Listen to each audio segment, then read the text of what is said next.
তো মুভিটা শুরু হয় কোরিয়ার একটি বক্সিং জিমের দৃশ্য দেখিয়ে, যেখানে আমরা চুই নামে এই লোককে জিমটি পরিষ্কার করতে দেখি। উনি আসলে এই জিমের মালিক। চুইয়ের পরিবার বলতে আছে শুধুমাত্র দুজন দত্তক নেয়া সন্তান। প্রথম জনের নাম গিউরি এবং দ্বিতীয় জনের নাম হান। গিউরি আসলে ছিল অনেক পরিশ্রমের একটি মেয়ে, কিন্তু অপরদিকে হান ছিল অলসেক বান্দা। কিন্তু হান আবার মার্শাল আর্টে অনেক দক্ষ একটি ছেলে। সে জেলা অলিম্পিক থেকে বক্সিং খেলায় সবাইকে হারিয়ে এসব পুরস্কার অর্জন করেছে, তাই সরকার তাদেরকে একটি ভিআইপি স্কুলে পড়াশোনা করার সুযোগ দিয়েছে। কিন্তু স্কুলে প্রথম দিনেই হান প্রচুর ঘুমায় এবং দুর্ভাগ্যবশত সে অনেক দেরি করে স্কুলে পৌঁছায়। নতুন ছাত্র হওয়ার পরও সে টিচারের হাতে মার খায়।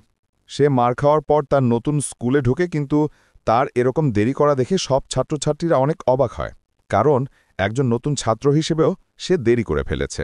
যদিও তার বোন গিউরি ইতোমধ্যে স্কুলে সবার আগে পৌঁছে গিয়েছে। হান কিছুটা লুকিয়ে লুকিয়ে তার সিটে গিয়ে বসে। টিচার তারপর তাদেরকে পড়া বুঝিয়ে দেন। সবাই যখন টিচারের পড়াগুলো বুঝছিল, কিন্তু হান এসবে কোনো পাত্তা দেয় না, কারণ সে সৌভাগ্যক্রমে একদম পেছনে সিটে বসেছিল। হান তখন সেখানে ঘুমানোর চেষ্টা করে, কিন্তু তার পাশের সিটে যে ছেলেটা বসেছিল তার নাম হচ্ছে জিন। জিন হানের সাথে ফ্রেন্ডশিপ করতে আগ্রহ জানায়। দেখা যায় হান তার সাথে বন্ধুত্ব করে এবং তার ক্যাফেটেরিয়া থেকে একে খাবার কিনে দুজন খায়। স্কুল শেষ করে হান তার বাবার জিমে চলে আসে। সে সেখানে নিজেকে আরও শক্তিশালী করার জন্য জিম করতে থাকে, কিন্তু সেখানে তার বাবা এসে তাকে মারতে মারতে বলেন, হারামি কথাকার, শুনেছি তুই স্কুলে প্রথম দিনই নাকি তুই লেট করেছিস।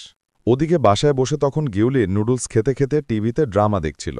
সেখানে হুট করে হান চপস্টিক নিয়ে এসে নুডলস খেতে আগ্রহ জানায়, কিন্তু গিউরি তাকে নুডলস খেতে দিচ্ছিল না। হঠাৎ হান বুদ্ধি করে বলে, এখানে মনে হয় হঠাৎ একটা তেলাপোকা দেখলাম। গিউরি লাফ দিয়ে উঠে সোফায় বসে পড়ে। ওদিকে হান সব নুডলস সাফ করে দেয়। পরে হান জানায়, সমস্যা নেই, তোকে আমি নতুন নুডলস সাথে আইসক্রিমও কিনে দিব, শুধু সকালবেলা আমাকে তাড়াতাড়ি ঘুম থেকে জাগাস। হান তারপর পরের দিন নিজের জমানো টাকা থেকে কিছু টাকা বের করে গিউরির জন্য নুডলস আর আইসক্রিম কিনে। সে যখন আইসক্রিম খেতে খেতে বাসায় যাচ্ছিল, কিছু বজ্জাতরা একটা নোংরা ছেলেকে বিরক্ত করছিল। বজ্জাত ছেলেটা যখন নম্র ছেলেটাকে ধাক্কা দেয়, তখন হানের সেই আইসক্রিমটা নিচে পড়ে যায়। তবু হান নর্মালভাবে বলে, শুধু ক্ষমা চায় নেনে তোকে আমি ছেড়ে দিব, নইলে তোকে আমার আইসক্রিমের জন্য টাকা ফেরত দিতে হবে। কিন্তু অপরদিকে ছেলেটা হানের কথায় শুধু হাসতে থাকে। আর যে তোর সাহস হলো কিভাবে এই কথা বলার? এটা বলার পর সে আরও বলে, শুনেছি তুই নাকি দরিদ্র স্কুলে পড়াশোনা করতে। কিন্তু হান সহ্য করতে না পেরে একটা বসিয়ে দেয়। ছেলেটা কিছুক্ষণ অজ্ঞান অবস্থায় বলে, মনে হয় আমার রক্তস্বল্পতার রোগ আছে, তাই আমি অজ্ঞান হয়ে গেছি। তারপর সে হানকে আইসক্রিম নষ্ট করার জন্য তার টাকাটা ফিরিয়ে দেয়। আর এটা একদম প্রথমবার ছিল যে এই বজ্জাত ছেলেকে স্কুলে কেউ প্রথমবারের মতো মারতে পেরেছে। তাই অবাক হয়ে কিছু মেয়েরা সেটা ভিডিওতে রেকর্ড করছিল। সেজন্য হান গলায় ভাবনা বলে, না, আমার কোনো টাকার দরকার নেই, আমার লাগবে না, তুমি চলে যাও। স্কুল শেষ করে হান তার বাসায় ফিরে আসে। সে তার বোনকে সেই নষ্ট আইসক্রিম আর নুডলস এনে দিলে তার বোন তাকে বলে, তুই কি আমাকে ফকির পাইছস? এটা বলে সে তার ঘরে ফিরে যায়। এর পরের দিন হান আবারও ঘুম থেকে দেরি করে ওঠে। সে যখন স্কুলে ঢুকতেছে, দেখা যায় টিচার তাকে আটকে ফেলেন আর বলেন, এবার তুমি লেট করেছ 18 সেকেন্ড, এবং এর জন্য হানকে সে পানিশমেন্ট খেতে হয়। কিন্তু ভাই, সে যখন স্কুলে ঢোকে, প্রত্যেকটা ছেলে তার দিকে অবাক হয়ে থাকে আর মোবাইলে গতকালে ফ্লাইট দেখে বলে, এটা সেই ছেলেটা, ও মাগো, সে কি আমাদের স্কুলে পড়ে? কিন্তু হান কিছু বুঝতে পারে না, তাই সে তার বন্ধু জিনকে গিয়ে বলে, সবাই আমার দিকে ভাবে তাকিয়ে আছে কেন? তখন জিন দেখায়, গতকালে তোমার সেই ফাইটের ভিডিওটা পুরো স্কুলে ভাইরাল হয়েছে। এখানে হান জানতে পারে ওই বজ্জা ছেলেটার নাম হচ্ছে ইয়ংসান, এবং ইয়ংসানকে মনে মনে স্কুলের সবাই ঘৃণা করে। তারা মনে মনে সবাই চাইতো ইয়ংসানে একটা উচিত শিক্ষা হোক। তাই এখানে সবাই হানের ফাইটিং স্কিলের প্রশংসা করে। অন্যদিকে আমরা ইয়ংসানের বসকে দেখতে পাই। তার নাম হচ্ছে লি। লি তার দলে কাউকে এরকম মার খেতে দেখে অনেক রাগান্বিত হয়ে যায়। লি আরও বেশি রাগান্বিত হয় যখন জানতে পারে এই ভিডিওটা নাকি ভাইরাল হয়ে গেছে। কিন্তু এখানে লি সিদ্ধান্ত নেয় সে হানকে তার দলে আনতে চায়, যেন তার দল আরও শক্তিশালী হতে পারে। আর আমরা এখানে জানতে পারি এই স্কুলের মালিক আসলে লিয়ের বাবা মাই। তাই কেউই লিকে কিছু বলতে পারে না। তো সে সময় হান স্কুল শেষ করে তার বাবার জিমে চলে আসে। সে সময় সেখানে জঙ্গি নামে একটা ছেলে আসে আর জানায় সে নাকি এই জিমে যোগ দিতে চায়। সে শপথ করে সে নাকি জিমের ক্লাসে কখনো মিস করবে না। পরের দিন হান প্রচণ্ড দৌড়ে দৌড়ে স্কুলে যায় এবং আবারও দেরি করে আসার জন্য সে পানিশমেন্ট গ্রহণ করে। হান তার ক্লাসে এসে দেখে আজকে টিচার না আসায় সবাই মরার মতো ঘুমাচ্ছে। সেও সেখানে ঘুমিয়ে যায়, কিন্তু লিয়ের কিছু ছেলেরা এসে তাকে বিরক্ত করে। সেখানে তখন হাজির হয় হানের বোন গিউরি।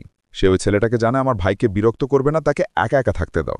কিন্তু লিয়ের ছেলেরা কোনো কথা তোয়াক্কা না করে গিউরিকে মারতে যায়। তখনই হান লিয়ের ছেলেদের হাত ধরে ফেলে এবং জানায় যদি ফাইট করতে হয় তাহলে স্কুলের বারান্দায় চলে এসো, আমি তোমাকে চ্যালেঞ্জ করলাম।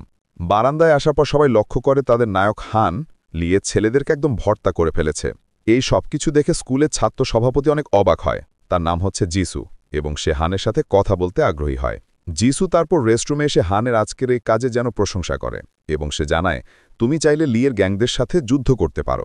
সত্যি বলতে স্কুলে এরকম ঘটনা প্রথম ঘটল যখন হান জিসু থেকে জানতে পারে লিয়ের বাবা আসলে এই স্কুল চালান এবং তিনি সব ছাত্রছাত্রীদের ইচ্ছা করেই পরীক্ষায় কম মার্কস দেন। এটা শুনে হান সিদ্ধান্ত নেয় সে লিয়ের সাথে লড়বে। যখন হান নিচতলায় যায় দেখা যায় সেখানে দাঁড়িয়েছিল লি এখানে হানকে তার গ্যাংয়ে যোগ দিতে বলে এবং জানায়, তুমি আমাদের এখানে যোগ দিলে মাসে মাসে ভালো টাকা পাবে। কিন্তু হান সে অফার প্রত্যাখ্যান করে, কারণ তার কোনো ইচ্ছাই নাই যে সে এমন একটা দলে যোগ দিবে যে দোষ বকাশোকা ছাত্রদের উপর বুলি করে এবং তাদের থেকে টাকা নেয়। তাই হান সে অফার প্রত্যাখ্যান করে। সে বাড়িতে যাওয়ার সময় একটা গিয়ার শপে ঢুকে পড়ে এবং তার বোন গিউরির জন্য একটা হেলমেট কিনে আনে, যেটা আসলে গিউরির ড্রিম হেলমেট ছিল। গিউরি তো এটা পেয়ে যাওয়ার পরও নাই খুশি হয়। সে তারপর তার ভাইকে ধন্যবাদ জানানোর জন্য একটা শপিং মার্কেটে ঢুকে এবং রান্না করার মতো বেশ কিছু খাবার কিনে। আবার সেই সময় হানও একটা সুপার মার্কেটে ছিল। সে যখন জিনিসপত্র কিনে ক্যাশিয়ারকে টাকা দিতে যায় সে খেয়াল করে তার মানি ব্যাগটা হারিয়ে গেছে। সেখানেও তখন স্কুলের ছাত্র সভাপতি জিসু আসে। সে হানের সেই টাকাটা পরিশোধ করে এবং বাহিরে এসে সে হানকে ডেটে যাওয়ার জন্য আমন্ত্রণ জানায়, যাতে তারা একে অপরকে ভালোভাবে বুঝতে পারে। হানও সেটাতে রাজি হয়ে যায় এবং দুজন একটা রেস্টুরেন্টে খেতে চলে যায়। আবার ওদিকে তখন গিউরিও খাবার রেডি করে তার ভাইয়ের জন্য অপেক্ষা ছিল, কিন্তু হান না আসায় সে একটু হতাশ হয়। ওদিকে লিয়ের ছেলেরা এসে তাকে জানায়, ছাত্রগুলো এখন আর আমাদের কথা শোনে না, টাকাও দেয় না। লি প্রচণ্ড রাগান্বিত হয়ে তার ফোনটা ভেঙে ফেলে। সে মনে মনে বলে, ওকে আমি দেখে নিব। ওদিকে হান একদিন হুট করে দেখে জিসু জঙ্গির সাথে ডেট করছে। তারা রাস্তায় কথা বলছিল। হান এটা দেখে মন খারাপ করে তার জিমে চলে আসে। সেখানে জঙ্গি আসলে হান জিজ্ঞেস করে, তুমি কি জিসুকে জানো? ওই যে আমাদের স্কুলের ছাত্র সভাপতি। জঙ্গি তো জানায়, হ্যাঁ অবশ্যই, সে আমার ছোট বোন। এটা শুনে হান কিছুটা স্বস্তি ফিরে পায়। সেখানে তখন হানের বাবা চয় আসেন। তিনি এসে জঙ্গির ফাইটিং স্কিলের প্রশংসা করেন। এটা দেখে তো হান অনেক রেগে যায়। তারপর সে ওখানে সারা রাত ধরে প্র্যাকটিস করতে শুরু করে। পরের দিন আমরা লিয়ের কিছু ছেলেদেরকে দুর্বলদের উপর বুলি করতে দেখি। এসব দেখে জিসু এসে লিকে জানায় এসব বন্ধ করতে, কিন্তু লি বলে দেয়, আমি চাইলে তোমাকে স্কুল থেকে বের করে দিতে পারবো, কারণ এটা আমার বাবার স্কুল। সে আরও জানায় আমাদের গ্যাংয়ে হান প্রবেশ করবে।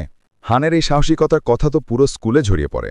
তাই তার সাথে ফাইট করতে আসে তৃতীয় গ্রেডের এক সিনিয়র ভাই, কিন্তু হান তাকেও সেখানে কাবু করে দেয়। সেখানে তখন টিচার এসে ধমক দিয়ে বলেন, থেমে যাও, এটা কি মারামারির স্কুল?